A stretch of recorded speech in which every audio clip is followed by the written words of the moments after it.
ভাতিজা হো।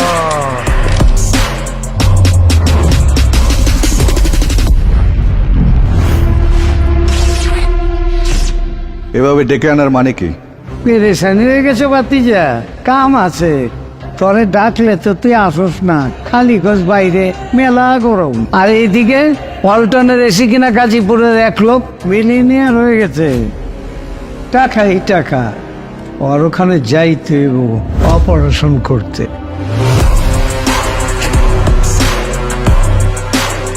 এত টাকা? এসি কিনা যে টাকা পাইছে ওইটাই তো এই টাকা। চল গাজীপুর যাবো। কেন? ওর টাকা ওরে দিতে হইবো না। তুই তো আমার কলেজার ভাতিজা, তোরে ছাড়া কেমনে যায়? Let's go, let's go.